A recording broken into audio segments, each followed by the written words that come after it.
जिस उपदेश से राम जी को राजकुमार भगवान राम बने, वो उपदेश आप सुन रहे हैं। कितना ऊंचा ग्रंथ है। इसको वाल्मीकि रामायण भी बोलते, योग वशिष्ठ महारामायण भी बोलते। राम तीर्थ ने इसी का बार बार अध्ययन किया था। ये आप भी शांत हो जाएंगे परमात्मा में, और दूसरों को भी शांति देने की क्षमता देने वाला ये सदग्रंथ है। इसको वेदांत का सिद्धांत ग्रंथ बोलते हैं। दूसरे होते प्रक्रिया ग्रंथ। ये करके फिर कब वो आचार्य बनो तब समझो, ये तो थोड़ा पढ़ो और फिर वही सिद्धांत की बात। तो बार बार योग वशिष्ठ महारामायण विचारने योग। ओम श्री सद्गुरु परमात्मने नमः। श्री वशिष्ठ जी बोले, हे राम जी, जैसे जागृत और स्वप्न के सूर्य दोनों के प्रकाश समान है, जागृत में जागृत सूर्य का प्रकाश अर्थाकार होता है और स्वप्न में स्वप्न का सूर्य अर्थाकार होता है, परंतु प्रकाश दोनों का सम और संवित भिन्न है। मनुष्य स्वप्न को मिथ्या और जागृत को सत्य जानता है, तो संवेदन में भेद हुआ, स्वरूप से भेद कुछ न हुआ। जैसे मन से एक बड़ा पर्वत रचिए तो संकल्प से दिखता है, और एक पर्वत बाहर प्रत्यक्ष दिखता है, तो संवित का भेद हुआ, स्वरूप दोनों का तुल्य है। जैसे समुद्र में तरंग है, तो स्वरूप से जल और तरंगों का भेद कुछ नहीं, परंतु जिसको जल का ज्ञान नहीं, वह जल से अलग तरंग ही जानता है, इसलिए संवित में भेद है। हे राम जी, वैसे स्वरूप में सत असत तुल्य है, वास्तव में कुछ भेद नहीं, केवल शांत रूप आत्मा है। जगत की सत्ता तब तक है जब तक आत्मा का प्रमाद है, और प्रमाद तब तक है जब तक अहम भाव है। जब अहम भाव नष्ट होगा तब केवल आत्मा ही शेष रहेगा। आत्मा शुद्ध, विद्या अविद्या के कार्य से रहित, और कभी अविद्या या माया को स्पर्श नहीं करता। हे राम जी, आत्मा नित्य शुद्ध और सबका आत्मरूप है। अपने स्वरूप के प्रमाद से वह अपने जन्म मरण को जानता है, पर वे जन्म मरण असत्य है। जैसे कोई पुरुष अपने को स्वप्न में श्वान रूप देखे, वैसे ही वह अपने को जन्मता मरता देखता है। ओम श्री सद्गुरु परमात्मने नमः। मुनि बोले, हे राजन,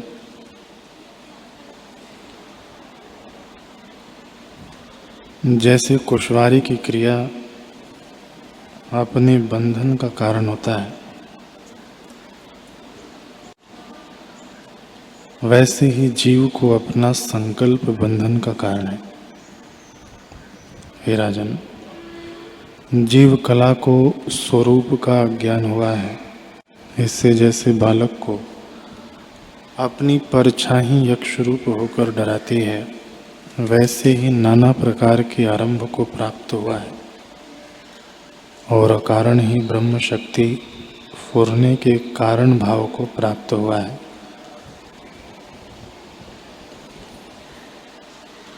उसमें बंधन और मोक्ष भासित होता है, पर वास्तव में न बंधन है न मोक्ष। निरामय ब्रह्म ही अपने आप में स्थित है, उसमें एक और अनेक कुछ नहीं कह सकते। इससे बंधन मोक्ष की कल्पना को त्याग कर अपने स्वभाव में स्थित हो रहो।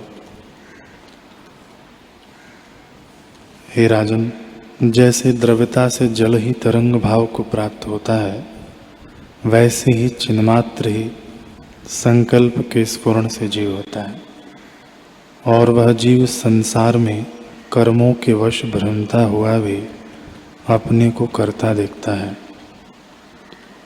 पर सर्वात्मा परब्रह्म करता हुआ कुछ नहीं करता। जैसे सूर्य के प्रकाश से सब चेष्टाएं होती हैं, परंतु सूर्य करता है, वैसे ही आत्मा की शक्ति से जगत चेष्टा करता है।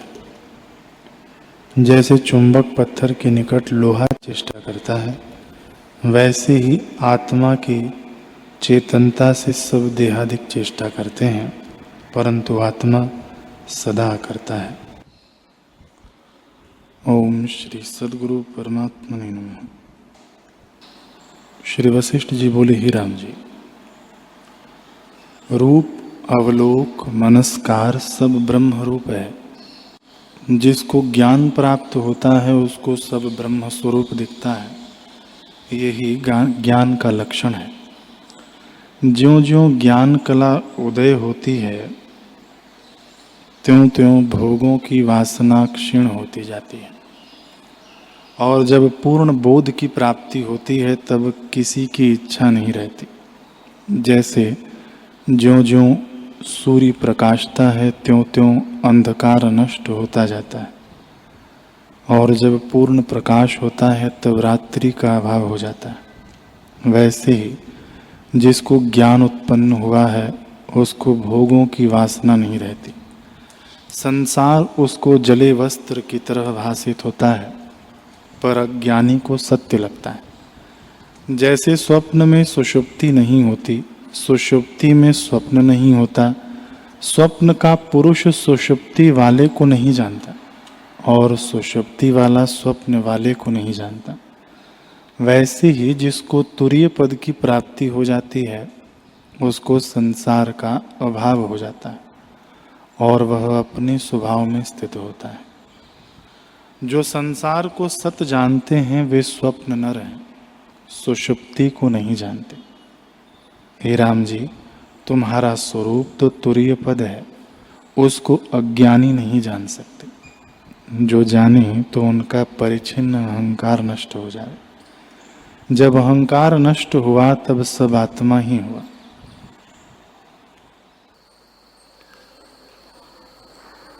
ओम श्री सद्गुरु परमात्मने नमः।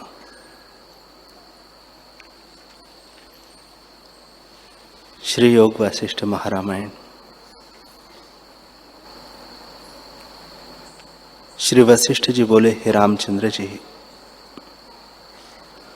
दृश्य के अत्यंत अभाव के निमित्त मैं एक कथा सुनाता हूँ, जिसका अर्थ निश्चय कर समझने से दृश्य शांत होकर फिर संसार कदाचित न उठेगा। जैसे समुद्र में धूल नहीं उड़ती, वैसे ही तुम्हारे हृदय में संसार न रहेगा। हे रामचंद्र जी, यह जगत तो जो तुमको भासता है सो अकारण रूप है, इसका कारण कोई नहीं। हे रामचंद्र जी, जिसका कारण कोई न हो और भासे उसको जानिए कि ब्रह्मात्र है, उसका उपजा कुछ नहीं। जैसे स्वप्न में सृष्टि भासती है, वह किसी कारण से नहीं उपजी, केवल संवित रूप है। वैसे ही सर्ग आदि कारण से नहीं उपजा, केवल आभास रूप है, परमात्मा में कुछ नहीं। हे रामचंद्र जी, जो पदार्थ कारण बिना भासे तो उसमें वह भासता है, वही वस्तु उसका अधिष्ठान रूप है। जैसे तुमको स्वप्न में स्वप्न नगर होकर भासता है, पर वहां तो कोई पदार्थ नहीं, केवल आभास रूप है, और संवित ज्ञान ही चैतन्यता से नगर होकर भासता है, वैसे ही विश्व अकारण आभास आत्मसत्ता के होके भासता है। जैसे जल में द्रवता, वायु में स्पंद, जल में रस और तेज में प्रकाश है, वैसे ही आत्मा में चित्त संवेदन है। जब चित्त संवेदन स्पंद रूप होता है, तब जगत रूप होकर भासता है। जगत कोई वस्तु नहीं है। हे रामचंद्र जी, जैसे और तत्वों के अणु और ठोर भी पाए जाते हैं, और आकाश के अणु और ठोर नहीं पाए जाते, क्योंकि आकाश शून्य रूप है, वैसे ही आत्मा से इतर इस जगत का भाव कहीं नहीं पाते, क्योंकि यह आभास रूप है और किसी कारण से नहीं उपजा। कदाचित कहो कि पृथ्वी आदि तत्वों से जगत उपजा है, तो ऐसे कहना भी असंभव है। जैसे छाया में धूप नहीं उपजती, वैसे ही तत्वों से जगत नहीं उपजता। क्योंकि आप ही नहीं उपजे तो कारण किसका हो। ऐसे ब्रह्म सत्ता सर्वदा अपने आप में स्थित है। हे रामचंद्र जी, आत्मसत्ता जगत का कारण नहीं, क्योंकि वह अभूत अजड़ रूप है। सब भौतिक और जड़ का कारण कैसे हो। जैसे धूप परछाई का कारण नहीं, वैसे ही आत्मसत्ता जगत का कारण नहीं। इससे जगत कुछ हुआ नहीं, वही सत्ता जगत रूप होकर भासती है। जैसे सुवर्ण भूषण रूप होता है और भूषण कुछ उपजा नहीं, वैसे ही ब्रह्म सत्ता जगत रूप होकर भासती है। जैसे अनुभव संवित स्वप्न नगर रूप हो भासता है, वैसे ही यह सृष्टि किंचन रूप है, दूसरी वस्तु नहीं। ब्रह्म सत्ता सदा अपने आप में स्थित है और जितना कुछ जगत स्थावर जंगम रूप भासता है, वह आकाश रूप है। श्री वशिष्ठ जी बोले, हे रामचंद्र जी, आत्मसत्ता नित्य, शुद्ध, अजर, अमर और सदा अपने आप में स्थित है। जिसमें जिस प्रकार सृष्टि उदय हुई है वह सुनिए। उसके जानने से जगत की कल्पना मिट जाएगी। हे रामचंद्र जी, भाव अभाव, ग्रहण त्याग, स्थूल सूक्ष्म, जन्म मरण आदि पदार्थों से जीव छेदा जाता है, ऐसे तो मुक्त होंगे। जैसे सुमेरु पर्वत को चूहा चूर्ण नहीं कर सकता, वैसे ही तुमको संसार के भाव अभाव पदार्थ चूर्ण न कर सकेंगे। हे राघव, आदि शुद्ध देव अचेत चिन्मात्र है, उसमें चैतन्य भाव सदा रहता है, क्योंकि वह चैतन्य रूप है।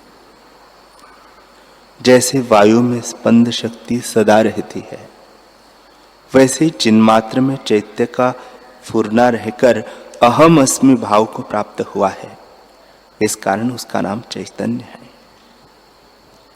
हे रामचंद्र जी, जब तक चैतन्य समेत अपने स्वरूप के ठौर नहीं आता, तब तक इसका नाम जीव है और संकल्प का नाम बीज चित्तन संवित है। उसी से सर्वभूत जाति उत्पन्न हुई है। इससे सबका बीज चित्तन संवित है। जब जीव संवित चैत्य को चेतता है, तब प्रथम शून्य होकर उसमें शब्द गुण होता है। उस आदि शब्द तन्मात्रा से पद, वाक्य और प्रमाण सहित वेद उत्पन्न हुए।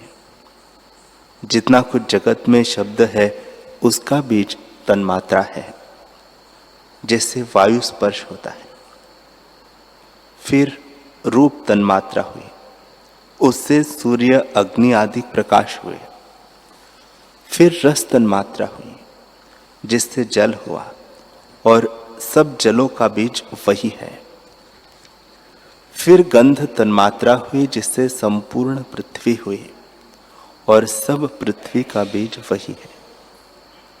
हे रामचंद्र जी, इसी प्रकार पांचों भूत हुए हैं। फिर पृथ्वी, अप, तेज, वायु और आकाश से जगत हुआ है। सो भूत पंचीकृत और अपंचीकृत है। यह भूत शुद्ध चिदाकाश रूप नहीं, क्योंकि संकल्प और मैल युक्त है।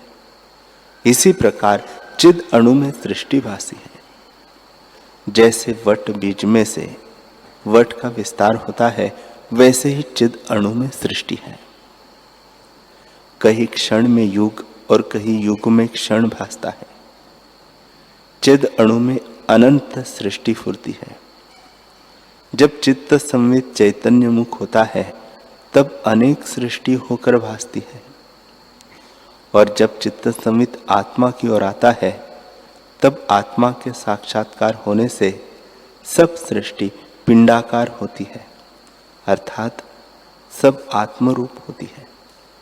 इससे इस जगत के बीज सूक्ष्म भूत है और इनका बीज चिदणु है। हे रामचंद्र जी, जैसा बीज होता है वैसे ही वृक्ष होता है। इससे सब जगत चिदाकाश रूप है। संकल्प से यह जगत आडंबर होता है और संकल्प के मिटने से सब चिदाकाश होता है। जैसे संकल्प आकाश रूप है वैसे ही जगत भी आकाश रूप है। आत्मा अनुभव आकाश रूप है, जिससे क्षण में अनेक रूप होते हैं। जैसे संकल्प नगर और स्वप्नपुर होता है वैसे ही यह जगत है। हे रामचंद्र जी, इस जगत का मूल पंचभूत है, जिसका बीज संवित और स्वरूप चिदाकाश है। इसी से सब जगत चिदाकाश है, द्वैत और कुछ नहीं। श्री वशिष्ठ जी बोले, हे रामचंद्र जी, परब्रह्म सम, शांत, स्वच्छ, अनंत, चिन्मात्र और सर्वदा काल अपने आप में स्थित है। उसमें सम असम रूप जगत उत्पन्न हुआ है। सम अर्थात सजातीय रूप और असम अर्थात भेद रूप कैसे हुए सो भी सुनिए। प्रथम तो अपने चैत्य का फुरना हुआ है, उसका नाम जीव हुआ, और उसने दृश्य को चेता। उससे तन्मात्र, शब्द, स्पर्श, रूप, रस और गंध उपजे। उन्हीं से पृथ्वी, अप, तेज, वायु और आकाश पंचभूत रूपी वृक्ष हुआ, और उस वृक्ष में ब्रह्मांड रूपी फल लगा। इससे जगत का कारण पंच तन्मात्रा हुई है, और तन्मात्रा का बीज आदि संवित आकाश है, और इसी से सर्व जगत ब्रह्म रूप हुआ है। हे रामचंद्र जी, जैसा बीज होता है वैसे ही फल होता है। इसका बीज परब्रह्म है तो यह भी परब्रह्म रूप हुआ, जो आदि अचेत चिन्मात्र स्वरूप परमाकाश है। और जिस चैतन्य संवित में जगत भासता है वह जीवाकाश है। वह भी शुद्ध निर्मल है, क्योंकि वह पृथ्वी आदि भूतों से रहित है। हे रामचंद्र जी, यह जगत जो तुमको भासता है सो सब चिदाकाश रूप है, और वास्तव में द्वैत कुछ नहीं बना। यह मैंने तुमसे ब्रह्माकाश और जीवाकाश कहा। अब जिससे इसको शरीर ग्रहण हुआ है सो सुनिए। हे रामचंद्र जी, शुद्ध चिन्मात्र में जो चैतन्य मुखत्व अहम अस्मि हुआ, और उस अहम भाव से आपको जीव अणु जानने लगा। अपना वास्तव स्वरूप अन्य भाव की नाई होकर जीव अणु में जो अहम भाव दृढ़ हुआ, उसी का नाम अहंकार हुआ। उस अहंकार की दृढ़ता से निश्चयात्मक बुद्धि हुई, और उसमें संकल्प रूपी मन हुआ। जब मन इसकी ओर संसरने लगा तब सुनने की इच्छा की, इससे श्रवण इंद्रिय प्रकट हुई। जब रूप देखने की इच्छा की तब चक्षु इंद्रिय प्रकट हुई। जब स्पर्श की इच्छा की तो त्वचा इंद्रिय प्रकट हुई, और जब रस लेने की इच्छा की तो जिह्वा इंद्रिय प्रकट हुई। इसी प्रकार देह इंद्रिया चैतन्यता से भासी, और उसमें यह जीव अहम प्रतीति करने लगा। हे रामचंद्र जी, जैसे दर्पण में पर्वत का प्रतिबिंब होता है वह पर्वत से बाह्य है, वैसे ही देह और इंद्रिया बाह्य दृश्य है पर अपने में भासी है, इससे इसमें अहम प्रतीति होती है। जैसे कूप में मनुष्य आपको देखे वैसे ही देह में आपको देखता है। जैसे डब्बे में रत्न होता है वैसे ही देह में आपको देखता है। वही चिदणु देह के साथ मिलकर दृश्य को रचता है। उस अहम से ही क्रिया भासने लगी। जैसे स्वप्न में दौड़े और जैसे स्थित में स्पंद होती है, वैसे ही आत्मा में जो स्पंद क्रिया हुई वह चित्त संवित से हुई है और उसी का नाम स्वयंभू ब्रह्मा हुआ। जैसे संकल्प से दूसरा चंद्रमा भासता है वैसे ही मनोपम जगत भासता है। जैसे शशे के श्रृंग होते हैं वैसे ही यह जगत है। कुछ उपजा नहीं, केवल चित्त के स्पंद से जगत फुरता है। जैसे जैसे चित्त फुरता गया वैसे वैसे देश काल द्रव्य स्थावर जंगम जगत की मर्यादा हुई। इससे सब जगत संकल्प स्वरूप हुआ। संकल्प से इतर जगत का आकार कुछ नहीं। संकल्प फुरता है तब आगे जगत दृश्य भासता है और संकल्प निस्पंद होता है तब दृश्य का अभाव होता है। हे रामचंद्र जी, इस प्रकार से यह ब्रह्मा निर्वाण हो फिर और उपजते हैं। इससे सब संकल्प मात्र ही है। जैसे नटवा नाना प्रकार के पट के स्वांग करके बाहर निकल आता है, वैसे ही देखो यह सब माया मात्र है। हे रामचंद्र जी, जब चित्त की ओर संसरता है तब दृश्य का अंत नहीं आता, और जब अंतर्मुख होता है तब जगत आत्मरूप होता है। चित्त के निस्पंद होने से एक क्षण में जगत निवृत्त होता है, क्योंकि संकल्प रूप ही है। इससे यह जगत आकाश रूप है, उपजा कुछ नहीं, और आत्मसत्ता ज्यों की त्यों अपने आप में स्थित है। जैसे स्वप्न में पर्वत और नदियां भ्रम से दिखते हैं, वैसे यह जगत भी भ्रम से भासता है। जैसे स्वप्न में आपको मुआ देखता है सो ब्रह्मात्र है, वैसे यह जगत ब्रह्मात्र है। हे रामचंद्र जी, यह स्थावर जंगम जगत सब चिदाकाश है। हमको तो सदा चिदाकाश ही भासता है। आदि विराट रूप में ब्रह्मा भी वास्तव में कुछ उपजे नहीं तो जगत कैसे उपजा। जैसे स्वप्न में नाना प्रकार के देश काल और व्यवहार दृष्टि आते हैं, सो अकारण रूप है, उपजे कुछ नहीं और आभास मात्र है, वैसे ही यह जगत आभास मात्र है। कार्य कारण भासते हैं तो भी अकारण है। हे रामचंद्र जी, हमको जगत ऐसा भासता है जैसे स्वप्न से जागे मनुष्य को भासता है। जो वस्तु अकारण भासी है सो भ्रांति मात्र है। जो किसी कारण द्वारा जगत नहीं उपजा तो स्वप्नवत है। जैसे संकल्प पूर्व और गंधर्व नगर भासते हैं, वैसे ही यह जगत भी जानो। आदि विराट आत्मा अंतवाहक रूप है और वह पृथ्वी आदि तत्वों से रहित आकाश रूप है, तो यह जगत आदि भौतिक कैसे हो? सब आकाश रूप है। वशिष्ठ जी बोले, हे रामचंद्र जी, यह दृश्य मिथ्या असत रूप है। जो है सो निरामय ब्रह्म है। यह ब्रह्माकाश ही जीव खिनाई हुआ है। जैसे समुद्र में द्रवता से तरंग रूप होता है, वैसे ही ब्रह्म जीव रूप होता है। आदि संविद स्पंद रूप ब्रह्मा हुआ है और उस ब्रह्मा से आगे जीव हुए हैं। जैसे एक दीपक से बहुत दीपक होते हैं और जैसे एक संकल्प से बहुत संकल्प होते हैं, वैसे ही एक आदि जीव से बहुत जीव हुए हैं। जैसे थंभे में शिल्पी पुतलियां कल्पता है, पर वह पुतलियां शिल्पी के मन में होती है।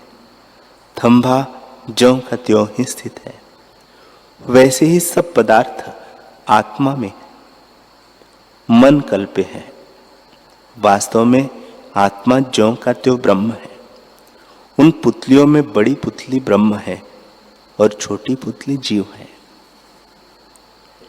वास्तव में थंबा है, पुतली कोई नहीं उपजे। वैसे ही वास्तव में आत्म सत्ता है, जगत कुछ उपजा नहीं। संकल्प से भासता है और संकल्प के मिटने से जगत कल्पना मिट जाती है।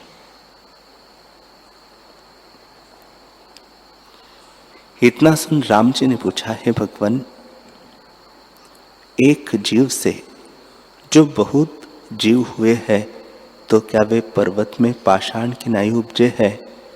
वह कोई जीवों की कहानी है जिससे इस प्रकार इतने जीव उत्पन्न होते हैं? अथवा मेघ की बूंदों व अग्नि से विस्फुलिंगों की नाई उपजे है? सो कृपा करके कहो। और एक जीव कौन है जिससे संपूर्ण जीव उपजते हैं? वशिष्ठ जी बोले, हे रामचंद्र जी, न एक जीव है और न अनेक है। तुम्हारे ये वचन ऐसे हैं जैसे कोई कहे कि मैंने शशे के श्रृंग उड़ते देखे हैं। एक जीव भी तो नहीं उपजा, मैं अनेक कैसे कहूं? शुद्ध और अद्वैत आत्मसत्ता अपने आप में स्थित है। वह अनंत आत्मा है, उसमें भेद की कोई कल्पना नहीं है। हे रामचंद्र जी, जो कुछ जगत तुमको भासता है सो सब आकाश रूप है, कोई पदार्थ उपजा नहीं। केवल संकल्प के फुरने से ही जगत भासता है। जीव शब्द और उसका अर्थ आत्मा में कोई नहीं उपजा। यह कल्पना भ्रम से भासती है। आत्मसत्ता ही जगत की नाई भासती है। उसमें न एक जीव है और न अनेक जीव है। हे रामचंद्र जी, आदि विराट आत्मा आकाश रूप है, उससे जगत उपजा है। मैं तुमको क्या कहूं? जगत विराट रूप है, विराट जीव रूप है और जीव आकाश रूप है। फिर और जगत क्या रहा और जीव क्या हुआ? सब चिदाकाश रूप है। ये जितने जीव भासते हैं वे सब ब्रह्म स्वरूप है, द्वैत कुछ नहीं और न इसमें कुछ भेद है। राम जी ने पूछा, हे मुनीश्वर, आप कहते हैं कि आदि जीव कोई नहीं, तो इन जीवों को पालने वाला कौन है? वह नियामक कौन है जिसकी आज्ञा में ये विचरते हैं? जो कोई हुआ ही नहीं तो ये सर्वज्ञ और अल्पज्ञ क्यों कर होते हैं और एक में कैसे है?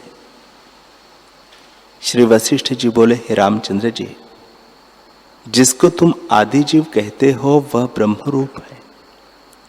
वह नित्य शुद्ध और अनंत शक्तिमान अपने आप में स्थित है। उसमें जगत कल्पना कोई नहीं। हे रामचंद्र जी, जो शुद्ध चिदाकाश अनंत शक्ति में आदि चित किंचन हुआ है, वही शुद्ध चिदाकाश ब्रह्म सत्ता जीव की नाई भासने लगी है। स्पंद द्वारा हुए किनाई भासती है, पर अपने स्वरूप से इतर कुछ हुआ नहीं। चैतन्य संवित आदि स्पंद से विराट ब्रह्मारूप होकर स्थित हुआ है और उसने संकल्प करके जगत रचा है। उसी ने शुभ अशुभ कर्म रचे हैं और उसी से नीति रची है। अर्थात यह शुभ है और यह अशुभ है। वही आदि नीति महाप्रलय पर्यंत ज्यों की त्यों चली जाती है। हे रामचंद्र जी, यह अनंत शक्तिमान देव जिससे आदि फुरना हुआ है वैसे ही स्थित है। जो आदि शक्ति फुरी है वह वैसे ही है, जो अल्प फुरा है सो अल्प ही है। हे राघव, संसार के पदार्थों में नीति शक्ति प्रधान है, उसके लांघने को कोई भी समर्थ नहीं है। जैसे रचा है वैसे ही महाप्रलय पर्यंत रहती है। हे रामचंद्र जी, आदि नित्य विराट रूप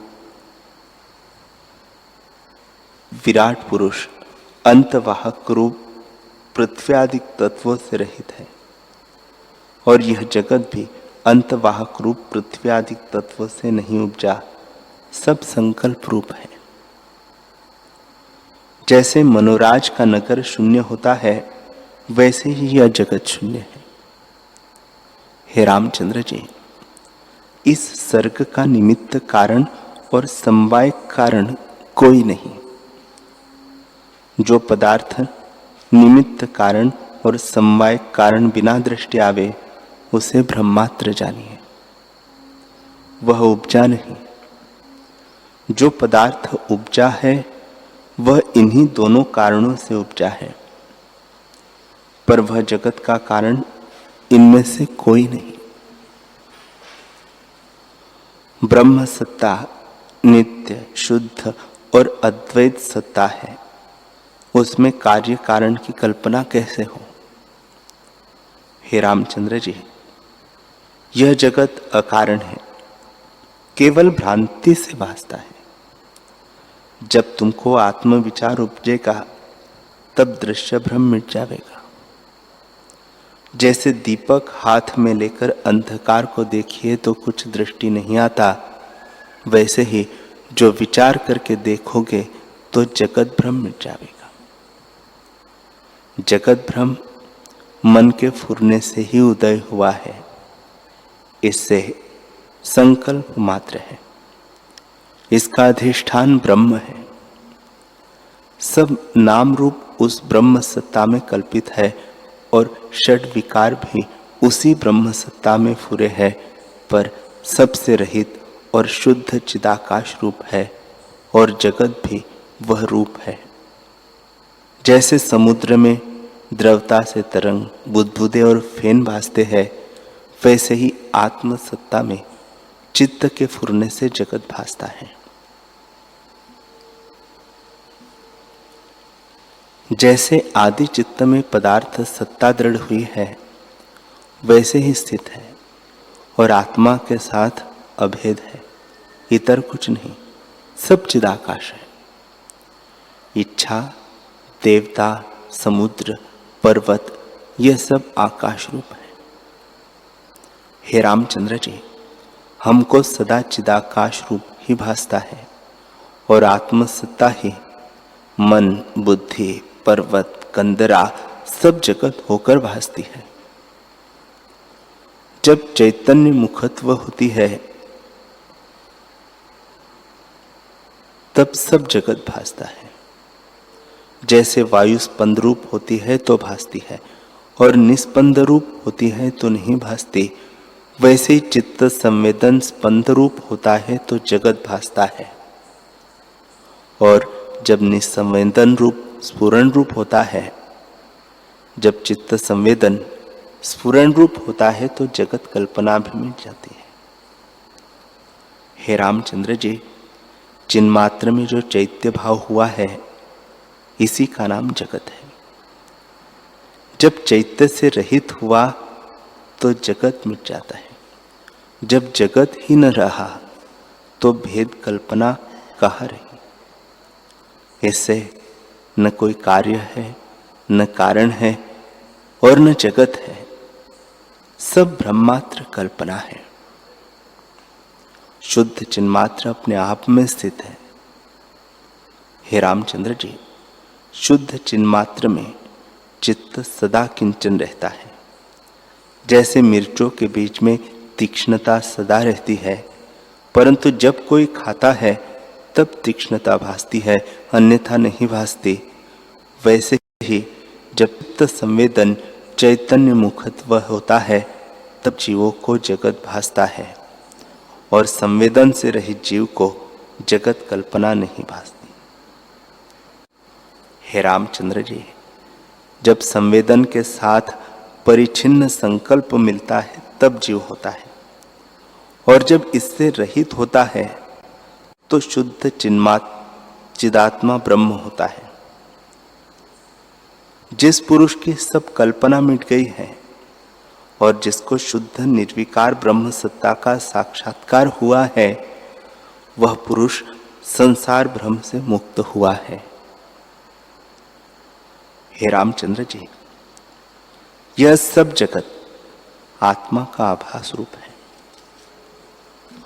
वह आत्मा अछेद्य, अदाह्य, अक्लेद्य, नित्य, शुद्ध, सर्वगत, स्थाणु की नाई अचल है। अतः जगत चिदाकाश रूप है। हमको तो सदा ऐसे ही भासता है, पर अज्ञानी वाद विवाद किया करते हैं। हमको वाद विवाद कोई नहीं, क्योंकि हमारा सब भ्रम नष्ट हो गया है। हे रामचंद्र जी, यह सब जगत ब्रह्म रूप है और द्वैत कुछ नहीं। जिसको यह निश्चय हो गया है उसको सब अंग अपना स्वरूप ही है, तो निराकार और निर्वपु सत्ता के अंग अपना स्वरूप क्यों न हो। यह सब प्रपंच चिदाकाश रूप है, परंतु अज्ञानी को भिन्न भिन्न और जन्म मरण आदि विकार भासते हैं, और ज्ञानवान को सब आत्मरूप ही भासते हैं।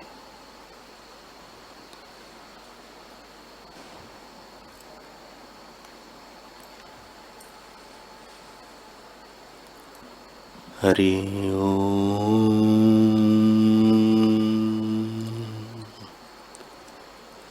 हरि ओम,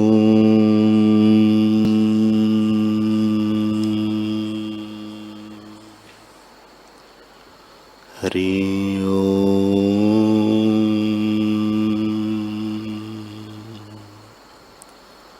ओम सहना भवतु, सहनौ भुनक्तु, सह वीर्यं करवावहे, तेजस्विनावधीतमस्तु मा विद्विषावहे। ओम शांति शांति शांति। श्री सद्गुरुदेव भगवान की।